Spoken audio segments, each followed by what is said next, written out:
Hema, I'm Hema Ramkissoon, and we're continuing to analyze the Chaguanas West constituency results.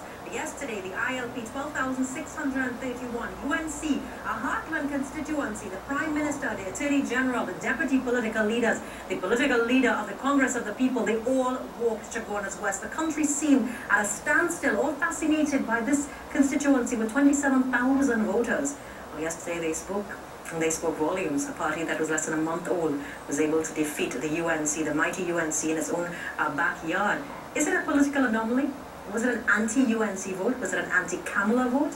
What exactly are we looking at? Joining us to analyze this and the next step, we're looking at the male, female, young, old. Jack Warner, what does he represent versus Khadija? I mean, what was said on the campaign? How did the campaign really run? Denise, Demming, and Gabrielle, Hosein, good morning. Thank you for joining us. Good morning. Now, were you surprised by the results? Demming, will you start with you? Yes, I was surprised by the results because I had predicted UNC would win. And I've been surprised because that's heartland UNC territory. And that is going to move from Couva North, Couva South, Tabakheat, and so on. So I looked at it, and even on Friday, I bet someone some drinks. So you owe drinks. So I owe drinks. So it was surprising to me that the heartland has sent us clear signals. They are prepared to contemplate the other race. And that to me is fantastic for our society. It has some negatives, but that alone is fantastic. Now, Gabrielle, I know that you've been walking, you've been monitoring this for research purposes. Were you surprised at all? This is personality. This is Jack Warner, who is a chairman, but let's take it out. This is UNC, Indo Party, their base, Chaguanas.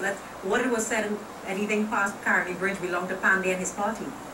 Well, what was interesting is that I was wondering whether or not people would switch sides at the last minute and whether the party's language of going back home would actually resonate. But virtually the majority of people that I spoke to on the ground, the majority of voters, were very clear that Jack was going to sweep the constituency. I was not as clear as them, but they were extremely clear. Is it a political anomaly? Is it simply the figure of Jack Warner? We're looking at the party that Vasco Pandey formed out of the belt of the Sugar Union, which is that territory. Couva, Caroni, Chaguanas. And is Jack Warner just an anomaly on the political landscape, or do you see this as the beginning of something greater? There's definitely a momentum afoot. There was definitely dissatisfaction on the ground. If there is such dissatisfaction in your safest constituency, then you know that that dissatisfaction is rolling across the nation. I don't know, in history you cannot necessarily assume that one moment is signals a change because it brings so many competing factors. It corrals so many factors with it. But there is no doubt that the UNC's political viability is currently threatened, and that continuous campaigning is not going to be the solution. Is it an anomaly? Is it sweeping change? Is it UNC eroding, corroding? It's unfortunate. And it's unfortunate because I saw the two parties from two different perspectives. One took a tribal approach and the other one took a moneyed approach. And what to me is painful is that this win puts us very close to Dudu's Coke in Jamaica, because it means you can buy anything. And if that's where our society has reached, we're in real trouble. Listen, you talk about the use of money, but yet the UNC went in with state resources. Over the last month, a number of projects commenced in Chaguanas. Everybody got their roads paved. I live in Chaguanas now. My road was paved and it was not even bad. The Prime Minister made announcements of a new health centre. The Mas Saba got 2 parcels of land for schools. So it was money, state money versus another kind of money. And I say we have to de-link the politics from the development. And the only way you will do that is if you're in government. And I do not see the ILP as the party that will demonstrate any equity, any morality, anything that's fair. I think it was because it's a by-election, we need to really differentiate it from a national general election where people would have had different interests at heart. Jack had performed in the constituency from many areas. There were some I walked through, St. Thomas Village, Petersfield, where work needed to be continued. But those who he didn't fix everything for felt that he was the best man to fix everything. And because this was a by-election, it really was an effort, an expression of constituency power. And Indians felt that if they voted Jack out, they would be Nimakarams. People felt they were voting for what they knew versus what they didn't know. People felt they needed to send the UNC a message, however it needed to be sent, that their other ministers were not performing, and they were not convinced that if you put somebody else in that place that they would perform the same way as Jack. And constituencies are very clear about their needs. Roads, drains, recreation grounds, lights, schools. And a woman said to me, an old Indian woman said to me, you know, you have a graduation, you have a wedding, you have a dead, Jack will show up, right? You need anything, you could go to Jack. People from all over the nation were already going to Jack. And there was a clear search for a savior to come in and take people's dispersed hopes as well as their dissatisfactions and propel them towards something else. Allegations flew back and forth. Jack Warner, many compared to Teflon Don, and nothing seemed to stick. He somehow is now at the end of this campaign painted as a Robin Hood in some regards. But that level of accessibility to the people, where people felt that he was approachable, and looking at the way the other candidates were, do you think that that was a problem with the UNC as you analyze this campaign? That was a problem with the UNC because too many of the current ministers, the current MPs, once they have got into office, they have taken on the persona of office. So all the bling and all the blue lights. The blue light syndrome, we joke about it, but it seems to be really, really serious. Very real. Very real. You know, but to me the greater issue that we need to be interrogating is really how will our country develop, what is required for us to develop, and it is not this politics of immediate gratification.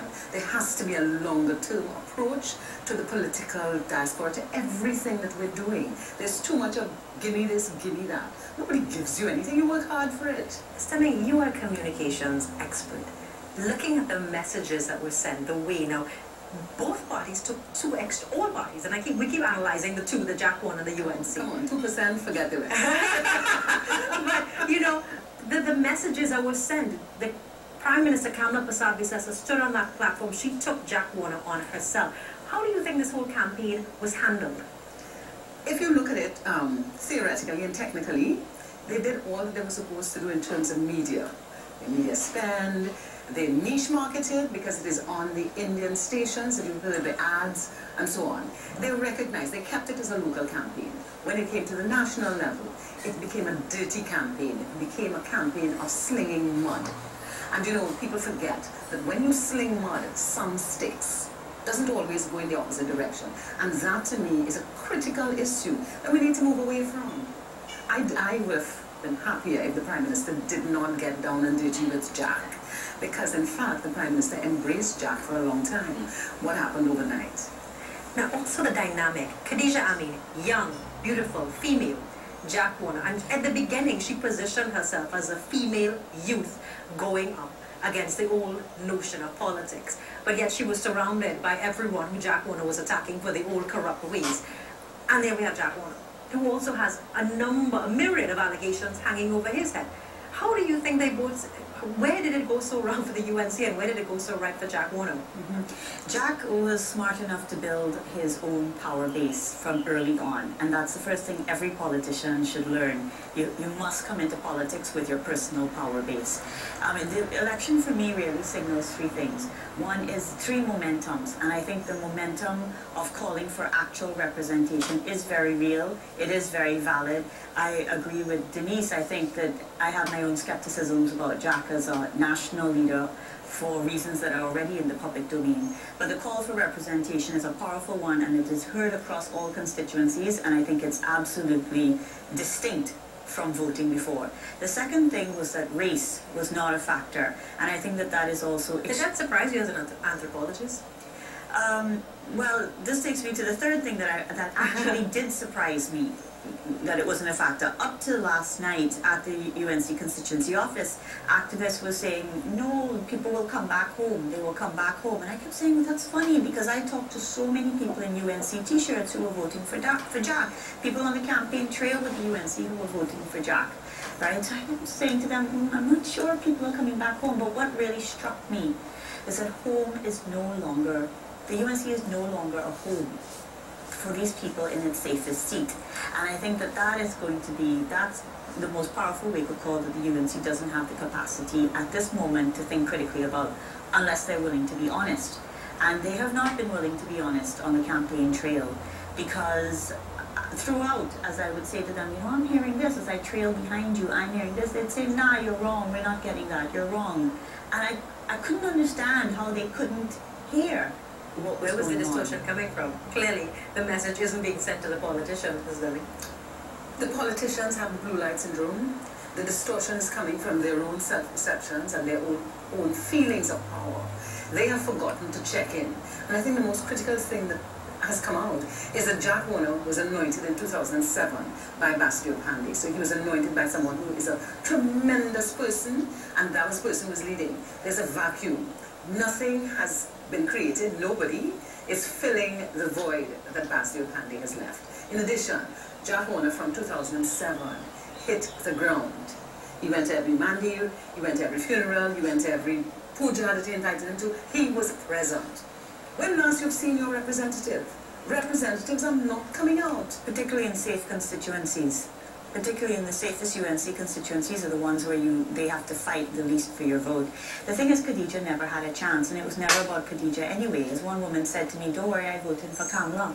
Right? So that and this was always about the Prime Minister's attempt to hold on to the legitimacy. Our political capital must be very low if a safe seat, and we keep using this concept, safe seat, but this is out of the belt of the Caroni sugar workers, where Bastio Panday took a sugar union and made it into a political party. And also gender was never an issue on the ground. Women were never going to vote in their masses for a woman. They were all going to vote for the things that every mother votes for, which is better roads, better schools, better drains, better water. The messages coming out of this campaign, and looking at where the mudslinging took place, people's families got involved. Glenn, one owning 6 houses, Glenn Ramanow Singh's mother crying in the next day in a press conference, from a security detail hitting a man down to, it was just all played out in the public domain. What do you think is going to be the legacy of this election? Change. That the tribes are no longer echoing the messages of the tribe. The tribe is now saying that I'm a Trinidadian, and I want to be part of this, and you better come and let me know. Come and include me. If you don't include me, I just won't vote for you. Where do you think the UNC went so wrong in terms of their messaging? Did they carry the wrong message at all? They tried that tribal approach, and let's take it out. When you use subliminal messaging, you put on the Indian garb and you go to the mandirs and you appeal, you put on your clothes from mosque and you go. They tried that subliminal approach. Too late. They should have been on the ground with Jack since 2007, and they should have sorted out whatever the difference is with Jack long time.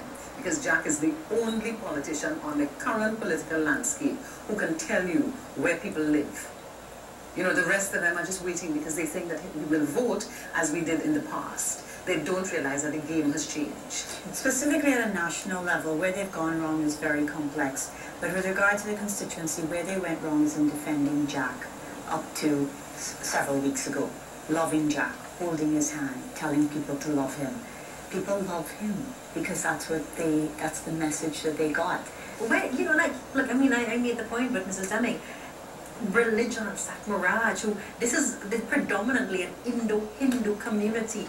Every man, their political figures were walking, religious leaders were walking, huge religious groups were endorsing this candidate. None of those people performed for these people.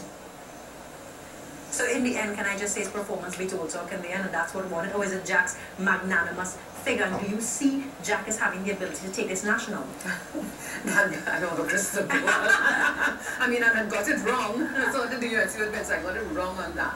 However, I think that what will make a difference is the politicians who engage people, who really care about people. And that's what we're not seeing. We're seeing politicians who are into the trappings and they're not going and getting down and dirtying their hands with the people. That's the only big thing that will happen. You know, because the marketing strategy will remain. You'll have the money, you'll do the ads, you'll do all of that. What makes a difference is what some people describe as pressing flesh. It's a human touch. Is this the beginning of the end of the People's Partnership, Dr. Hosein? Well, once Jack is in the House, he has parliamentary privilege. He holds the Pandora's box of partnership secrets. It is the beginning of an extremely vulnerable time. I can't see how they're going to emerge unless they're desperately wounded from the local government elections and perhaps from 2015. The thing is that UNC activists had been saying all of these things on the ground since the partnership came into power. The party structures had failed, the structures of reporting up the line had also failed. So there was a democratic vacuum. And in a democratic vacuum, personal, paternal, charismatic leadership can jump in. That doesn't mean that that democratic vacuum is going to be fixed by the ILP, such that there are strong state and party structures that can look after people's needs. And that's why it's a very unstable moment. I would be skeptical of anybody who has a clear insight, because there are so many things happening, and I think we should keep the complexity of it alive. The complexity in a very volatile situation. Ms. Demming, if you had picked the ear of the Prime Minister this morning, obviously a lot of damage control, a lot of damage. Everyone has emerged wounded from this election. How is she going to now, one, save face? This is the second consecutive defeat that she has led her party into, from the TOP, a 12-0 crushing defeat at the hands of the PNM, to a party that is less than a month old.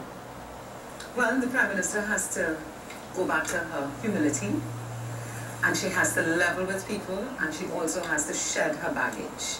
I think, and I pray, and it's probably just me being optimistic, that this is a time for us to go back to what is right and what is wrong, and have those clear distinctions. So the Prime Minister, being a woman, has an excellent opportunity to lead this country back to right and wrong. But obviously her image has been damaged. When you hear talk, she's controlled by a cabal, and it's this and it's that, and it's looking at all of these things. How can she really save face now? And actually what really damaged her was the campaign trail.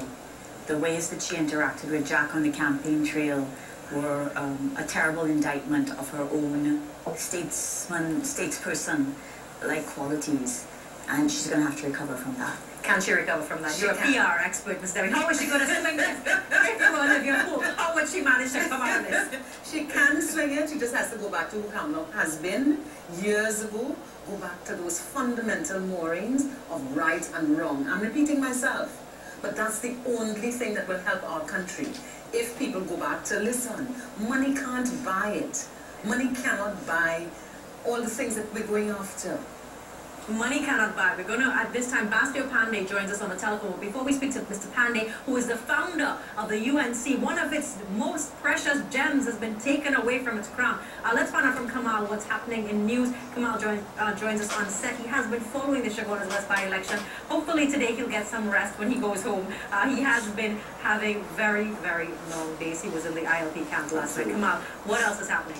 Alright, well, outside of the Chaguanas West by-election, just some quick things. The investigation into the murder of a Chaguanas West constituent yesterday, just before the opening of polls. That investigation is continuing. Also, a sergeant has been appointed to investigate an incident yesterday around mid-morning near the Felicity Presbyterian School, where the security detail of the Attorney General struck a man, ran over his leg, broke his leg, and drove off, sped off soon after.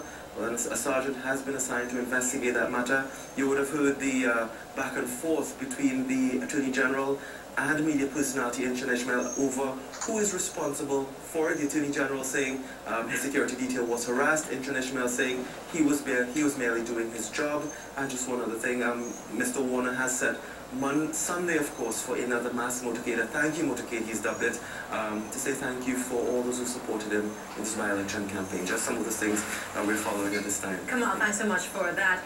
Also, joining us on the line now, we're going to link up with the founder of the United National Congress, a former Prime Minister, former political leader of the United National Congress, Bastio Pandey. Mr. Pandey, good morning. Thank you for joining us. Good morning. It's a pleasure. Now, Mr. Pandey, obviously, how was your initial reaction? Well, this is a party that you founded.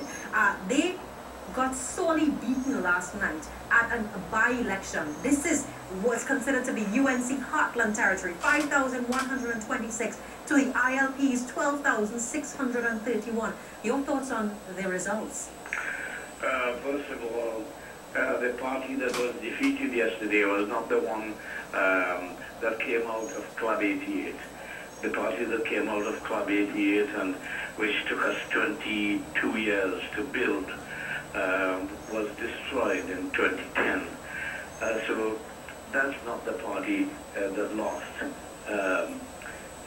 What the results indicate to me is that the Prime Minister is unaware of the extent of her unpopularity. That is, she made it a personal battle between herself and Mr. Warner, and Mr. Warner has won resoundingly. So that it seems as though they have begun to believe their own propaganda, that they are great and that they are rising and all sorts of foolish things like that. And they don't realize how much the people despise them, I think. Mr. Pandey, this is UNC Heartland. The UNC are looking at Club 88 and the intricate link with the Caroni workers and the All Trinidad Sugar Workers Union. To be beaten in a Heartland, a safe seat, do you think this is going to be the beginning of the end of the partnership? Is it that no longer the seats along the Caroni belt, are they no longer safe for the UNC? Not really, I don't think so. Because you see, I have always argued that having regard to both the political system of first past the post single member constituency, that coupled with the demographic distribution of the population, if there were a general election tomorrow, it will degenerate to race as this one has and all previous elections have, and the PLM will be either in power or in opposition, or the PPP will be in power or in the opposition. And things will continue the way they are continuing.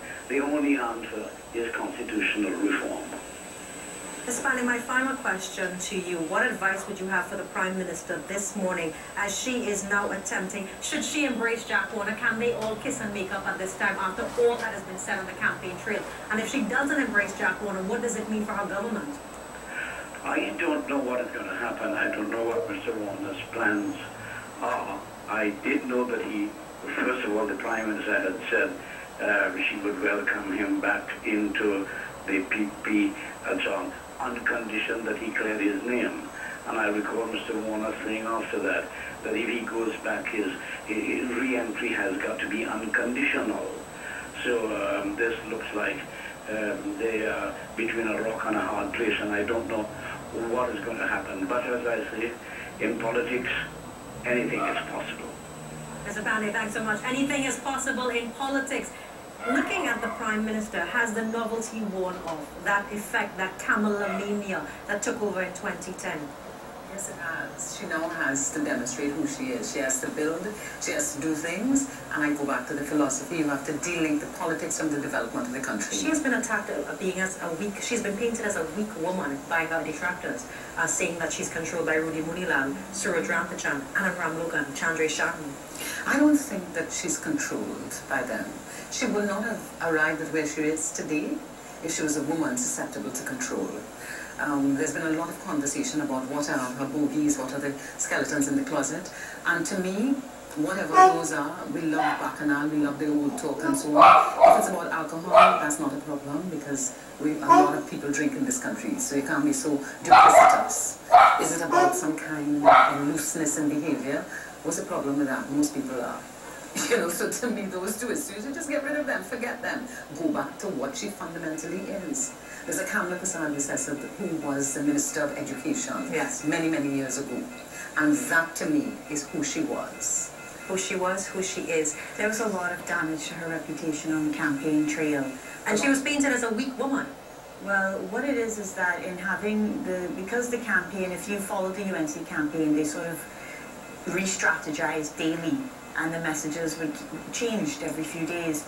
But whenever the Prime Minister hit out at Jack Warner, it was not well received by people who felt that this was not the way a woman should behave. This was not necessary for her to get down the street. People who had never seen a Prime Minister on their streets for 50 years were astounded to be handed T-shirts and cups by the Prime Minister, even though they were voting for Jack Warner. And You know, there was a way that she tried at the last minute to connect to people, but it wasn't really a connection. It was more patronage. It was direct patronage. It wasn't actually direct connection. So between her reputation and the way that the UNC has dealt with the voters through a combination of propaganda, patronage, and party, those are not going to cut it in the upcoming election, and they're not going to cut it for the rest of the term. She suffered 2 crushing defeats. How are they going to shift and make the party seem strong and viable? They've got to find people who are real representatives in the local government system. They've got to go through, and the UNC has the base. Despite what Mr. Pandey has said, the UNC has the base. They're still carrying that flag, so they have to find real representatives. And if they find real representatives, despite race, color, creed, true representatives, they have a good chance. Incumbency, there's a power of incumbency that they have. So they need to be able to use it. The difficulty is going to be, how does she shed the baggage? That's the other thing. How does she shed the baggage? All of the corruption allegations that people still seem to like her. Her political stock seems to still be there. It's a lot higher than most of her cabinet members. But how does she reform the image, save the party, and then move forward to not suffer yet another defeat? It is possible. It was not possible in Chaguanas West because of the pull of performance. It was never going to be possible in Chaguanas Did they West. send Khadija out for this slaughter? I don't think so. They had to Could send anybody someone have actually won against Jack Warner? Not Manohar. Very few persons could actually have won. They said that if they had chosen a pundit, but there were calls, you know, accusations of the UNC being a Hindu government. I'm not sure. I mean, on the front of things, getting a young woman in, you know, saying we're encouraging young women looks good. I don't think there was anybody that could have countered this particular force at the constituency level. because they needed to have looked at the numbers. Jack Warner won 18,000 He was, votes. yeah, I think he received the highest 2010. number, yes. No, I think Manohar and Ramkissoon, but that was a combination vote a few years ago. But when you look at, let's say, the last 5 to 8 years, Jack Warner was phenomenal. He got 18,000 votes in a constituency of 27,000. You know, so that to counter him would have been tremendous. To counter him means that that decision should have been made a long time ago, and the delinking from Jack should have occurred a long time ago. Was this a slap in the face of the government? The entire cabinet walked with her. All the heavyweights in the cabinet did. No, it wasn't. You see, Jack can dispense patronage in a way that the government cannot. And that is important. And that to me is where the critical part of where the country is going needs to be assessed. Have we reached a stage where we can be bought from their supportage? You know. Closing comments, Dr. Hosein. Well, I think that the people chose corruption plus delivery instead of corruption plus neglect. I think that this was a question of party winning, of representation winning over party and race. I think the UNC is no longer the home, the easy home for the people who I thought they think it should be. I think Basdeo Pandey should recognize that the UNC should change. It should not be the party of 20 years ago. It should be a new party. It should emerge given current forces, current demographics, and I think the UNC has to figure out who it is in that context now, and I think we all need to be careful of Jack Warner's trajectory in the next months ahead. Closing comments. My closing comment, I'm saddened by the corruption, how important corruption is. Corruption and neglect versus corruption and performance. I'm really saddened by that, because that really tells of the moral decay, and not just the moral decay because it doesn't happen in one silo. The country will decay significantly. So to me, this is an opportunity for us all to reflect on who we are, what do we want of our future, how are we going to craft that future, and then move that into the politics, and demand from our politicians, the people who want to represent us, that they will represent us on a slate of fairness, equity, honesty, and truth. Fairness, honesty, equity, and truth. Is it possible in our political